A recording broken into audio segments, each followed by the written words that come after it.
उद्धव साहब को बताना पड़ेगा, जो हिरवे भगवे इस तरह की जो मजहबी जंग छिड़ाने की कोशिश कर रहे हैं, उनको जरा सेक्युलरिझम की बात बतानी पडेगी आणि सांगावं लागेल उद्धव ठाकरे आणि त्यांच्या तमाम प्याद्यांना की साहेब, मी महाराष्ट्राचा आणि महाराष्ट्र माझा म्हणणं सोडून द्या.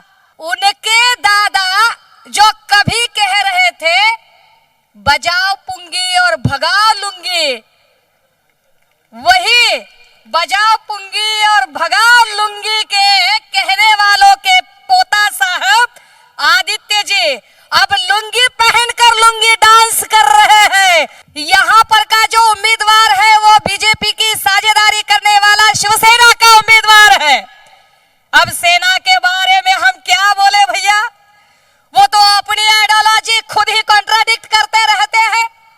क्योंकि मैंने सुना था कि जब सेना नए सिरे से शुरू हो रही थी तो मुंबई के अंदर शिवसेना के सरसेनापति बाला साहब बोल रहे थे की मी महाराष्ट्राचा आहे, महाराष्ट्र माझा आहे, इथल्या मराठी माणसावर अन्याय बी होऊ देणार नाही, मी इथे कुठल्याही गुज्जू आणि उडप्यांचे अतिक्रमण होऊ देणार नाही, मी मराठी भाषेचा फार मोठा चहेता आहे. अब उन्हीं के पोते आदित्य ठाकरे वो वर्ली से खड़े हैं और उनके दादा जो कभी कह रहे थे बजाओ पुंगी और भगाओ लुंगी, वही बजाओ पुंगी और भगाओ लुंगी के कहने वालों के पोता साहब आदित्य जी अब लुंगी पहनकर लुंगी डांस कर रहे हैं और वनक्कम परली कह रहे हैं.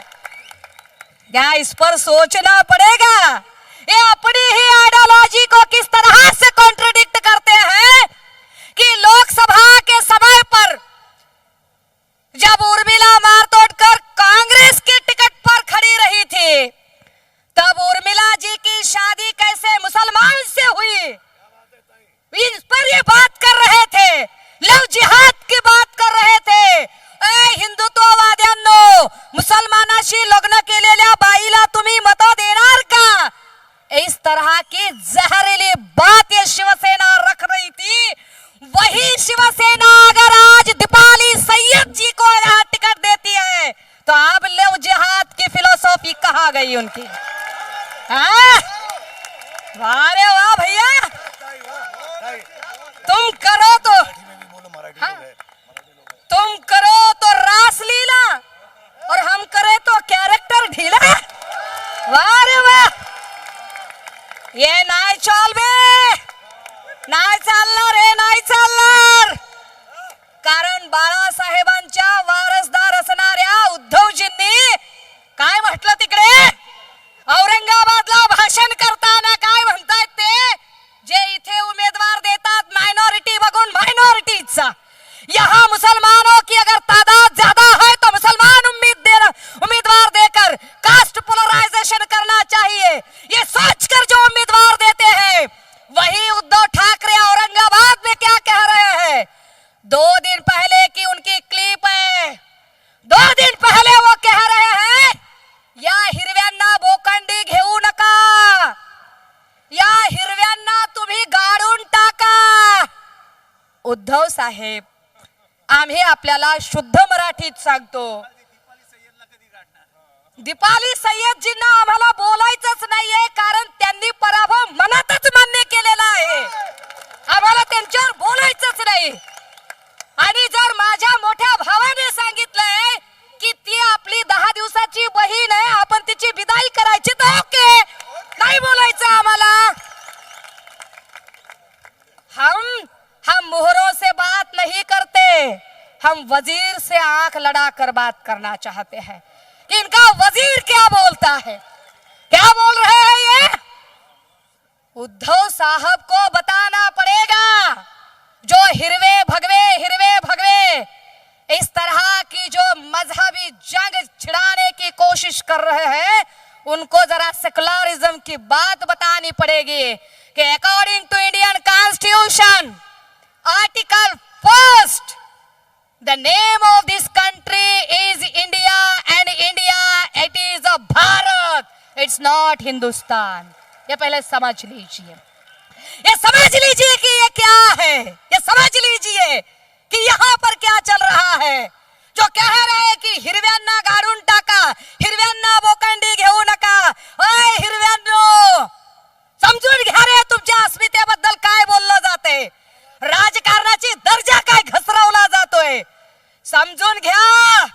आणि सांगावं लागेल उद्धव ठाकरे आणि त्यांच्या तमाम प्याद्यांना की साहेब, मी महाराष्ट्राचा आणि महाराष्ट्र माझा म्हणणं सोडून द्या. महाराष्ट्राचा सातबारा काही तुमच्या नावावर नाही, आम्ही टॅक्स पेयर लोक आहोत इथले. हम है यहाँ के, हम वतन परस्त लोग हैं. और क्या बोल रहे हैं ये लोग हमें, जरा कहीं झालं की आतंकी है, मुसलमान है, उसने आतंकवाद किया होगा. अरे वाह, हमारी वतन परस्ती पर शक करने वाले लोगों को पहले पूछना पड़ेगा कि मालेगांव के बॉम्ब विस्फोट में जो पाई गई ती हिरव्या रंगाची नव्हती, ती भगवी कपडी घातलेली होती. नारायणराव, तुमच्या दोन वाह्यात बाजार बुनग्यांवर बोलायचंच नाहीये मला. पण नारायणराव, तुम्ही शहाणे सुरते आहात. हो, शहाणे सुरते आहात. तुम्ही म्हणावं हिंदुत्वासाठी नारायण राणेंनी, आणि नारायण राणेंनी म्हणायचं की काय शिवाजी पार्कवर जाऊन सोनियांचा विचार ऐकायचाय का. विसरलात नारायणराव, त्यात सोनियाजींच्या पायावर लोटांगण घालत गेली 10 वर्ष. 10 वर्ष तुम्ही आमदारकी, खासदारकी, महसूल मंत्री पद भोगली. तुम्ही शेंड्यावर शहाणं होऊन सांगायचं आम्हाला हिंदुत्वासाठी म्हणून. रामदास कदम रामदासजी, तुमचं हिंदुत्व जेव्हा शिवसेनेला ब्लॅकमेल करून 2 ते 3 वेळा राष्ट्रवादीत जाण्याची धमकी दिली, तेव्हा तुमचं हिंदुत्व कुठं गहाण ठेवलं होतं. आता आम्ही काय बगलत रेडिओ ठेवतो का, आम्ही धोत्रावर इन करतो का, काना बिडी आहे आमच्या, कळत नाहीये काही, काय नाटक चाललंय हे. आम्ही हिंदुत्वासाठी आलेलो आहोत. आम्ही, तुम्ही हिंदुत्वासाठी आलात, उद्धव साहेबांनी हिंदुत्व सोडलं म्हणून आम्ही. अरे उद्धव साहेबांनी हिंदुत्व सोडलं म्हणजे काय केलं, उद्धव साहेबांनी हिंदुत्व सोडलं म्हणजे काय, हिंदू धर्माचा त्याग करून इतर धर्माचा स्वीकार केला का. उद्धव साहेबांनी हिंदुत्व सोडलं म्हणजे तुमच्या लेखी नुपूर शर्मा सारखी विघटनवादी चिल्लर आणि थिल्लर भाषा केली नाही, ही त्यांची चूक आहे का. हिंदुत्व सोडलं म्हणजे काय केलं, माय बापाच्या इमानदारीनं मिंधे गटातल्या तमाम लोकांनी आणि त्यांचा म्होरक्या आणि कलसूत्री बाहुल्यांचा सूत्रधार असणाऱ्या देवेंद्र फडणवीसांनी आपल्या अंतकरणावर हात ठेवावा.